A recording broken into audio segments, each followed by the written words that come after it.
Você se dá mérito ou só culpa? Eu percebo que muitas pessoas passam a vida inteira reconhecendo seus erros, mas quase nunca reconhecendo seus acertos. E isso pode até parecer normal. A gente confunde com humildade, parece responsabilidade, mas talvez na verdade só seja mesmo uma forma muito injusta de se relacionar consigo mesma. Existe uma tendência natural do nosso cérebro em prestar mais atenção nas coisas negativas, nos problemas e no que deu errado, no que está faltando. Isso é até uma questão de sobrevivência, mas perceber os erros é muito diferente de viver olhando somente para eles. Talvez você possa ter feito várias coisas importantes hoje. Trabalhou, estudou, ajudou alguém, cuidou da casa, resolveu um problema. Às vezes você só conseguiu sair da cama estando muito cansada, mas basta você esquecer uma tarefa ou não cumprir exatamente o que você planejou para tudo isso ir por água abaixo, né? É quase como se o cérebro apagasse tudo que você fez, tudo que deu certo e deixasse apenas aquilo que faltou, aquilo que não foi o ideal. Eu acho que isso acontece porque todos nós carregamos um ideal, uma versão que a gente acredita que a gente deveria ser. A pessoa que não vai procrastinar, que não vai se atrasar, que vai dar conta de tudo, que vai cumprir os prazos e bater as metas, e que de preferência não se cansa, não sente medo, nunca falha. E sem perceber, a gente começa a se comparar com essa versão idealizada. O problema é que esse ideal dificilmente existe no presente. Ele está sempre alguns passos à frente. Por isso que ele costuma gerar ansiedade. É aquele famoso você tá estudando pensando que deveria descansar, e aí quando você tá descansando, você pensa que você deveria estar estudando. Você nunca tá inteiro onde está, você nunca tá 100% no presente. E isso é muito pesado, porque existe uma grande diferença entre usar um ideal como direção e usar um ideal como medida de valor. Quando ele serve como direção, tudo bem, ele orienta, ele inspira, ele organiza, ele pode ser muito útil, inclusive. O problema é quando ele começa a definir quanto você vale como pessoa. Aí começa um sofrimento, inevitavelmente, porque pensa, imagina que você não conseguiu fazer tudo o que você gostaria. Talvez você só tivesse cansada, ou teve outras prioridades, ou simplesmente não deu. No fundo, você sabe quando você fez o possível naquele momento. Você sabe quando você fez o melhor com os recursos que você tinha e quando você fez o que estava no seu alcance. Inclusive, se fosse uma outra pessoa te contando que fez isso, a mesma situação, você provavelmente ia falar para essa pessoa: ah, você fez tudo que você conseguiu, tá tudo bem, fique em paz, relaxa, você se cobra muito. Mas quando é com você, muda completamente o julgamento, né? Ao invés de se reconhecer, você só enxerga o que faltou. E ao invés do mérito, culpa. Porque você deveria ter feito mais, deveria ter conseguido, deveria ser diferente. E eu acho curioso que quase nunca a gente se pergunta da onde que vem esses tantos deveria. Por que que deveria? Quem disse que tinha que ser exatamente assim? Esse ideal é realmente seu? Ou foi sendo construído e introjetado aí ao longo da sua vida? Talvez ele venha da comparação, da família, da escola, do trabalho, das redes sociais, de uma sociedade que está sempre valorizando mais produtividade acima de qualquer coisa e que está literalmente comprando sua atenção, que ensina que descansar é perda de tempo, que chorar é fraqueza, que pedir ajuda é sinal de incapacidade, e inconscientemente a gente vai absorvendo tudo isso. Até que de repente você deixa de se perguntar o que realmente faz sentido para você e segue só correndo atrás de um padrão. E quando não alcança, se culpa. O problema fica ainda maior quando essa culpa deixa de falar somente sobre comportamento e passa a falar sobre identidade. Porque parece que não, mas existe uma enorme diferença entre dizer hoje eu errei e sentir que você é um erro. Porque na primeira frase existe a possibilidade de mudança, na segunda não. Você deixa de ser uma pessoa que erra e passa a se sentir errada. Se julga, se cobra, se culpa e se diminui.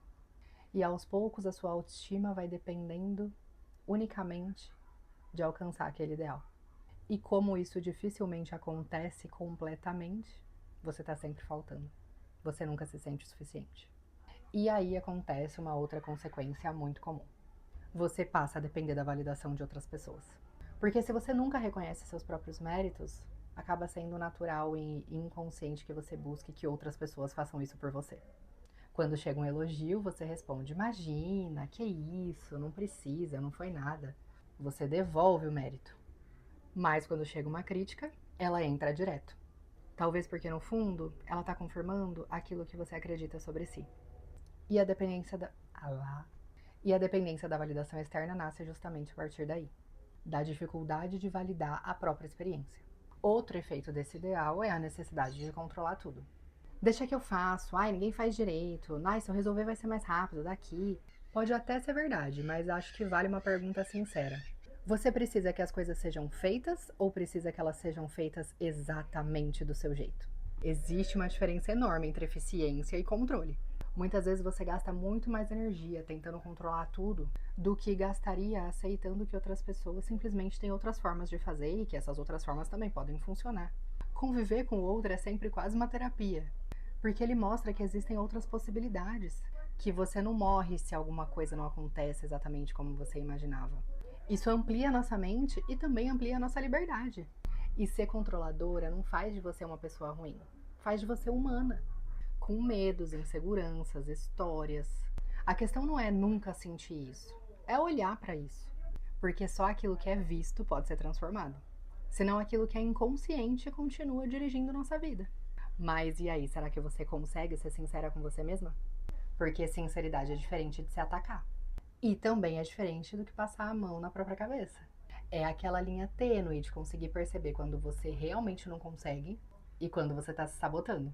É conseguir reconhecer quando você merece realmente receber um mérito, porque isso vai ser justo com você, e quando você precisa se responsabilizar. Sem exagerar para nenhum lado, porque o maior problema é quando você começa a acostumar a mentir para você o tempo todo.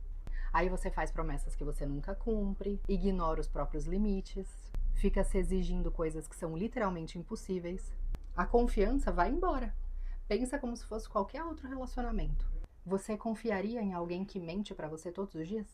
Então como que você vai confiar em você mesma? E se você se encontra nessa situação, essa confiança pode ser reconstruída. Ela precisa ser reconquistada. E talvez você vai reencontrá-la se reconectando com algo que ficou aí mais esquecido. O corpo. A gente aprende muito cedo a confiar nas vozes da nossa cabeça. Nos pensamentos, nas cobranças, nas idealizações. Mas quase ninguém nos ensina a ouvir nosso corpo. E ele fala com a gente o tempo inteiro. É um nó na garganta, um aperto no peito, um coração acelerado, uma tensão muscular, uma dor de estômago, uma dor de cabeça, um arrepio. Só que ao invés de perceber, de sentir essas coisas e se perguntar o que isso pode ser, a gente nem percebe ou tenta fazer desaparecer. Toma logo um remédio e quer que passe logo. Como se o corpo fosse o problema. Mas e se ele estiver tentando te mostrar justamente o que a sua mente ainda não consegue enxergar? Talvez o seu corpo não esteja te atrapalhando, ele esteja tentando te ajudar, tentando te proteger. Talvez ele seja só um mensageiro. No final das contas, o problema mesmo não é a culpa, não é a ansiedade, não é o controle. E nem mesmo a dificuldade de ouvir o próprio corpo. Tudo isso aponta para uma mesma direção. Nós fomos nos afastando de nós mesmos. Aprendemos a confiar mais nos padrões externos do que na nossa própria experiência. Mais na comparação do que na realidade. Mais nas vozes da cabeça do que na consciência. Mas a boa notícia é que esse caminho também pode ser percorrido de volta. Só que não existe outra pessoa que vai percorrer ele para você. As pessoas podem te ajudar, podem te acolher, te ensinar, te inspirar. Mas ninguém consegue de fato transformar por você. Porque a chave nunca esteve nas mãos de outra pessoa, ela sempre esteve com você. Da próxima vez que você se olhar, você já vai automaticamente para a culpa ou vai começar a se lembrar de méritos que tem para reconhecer por aí também?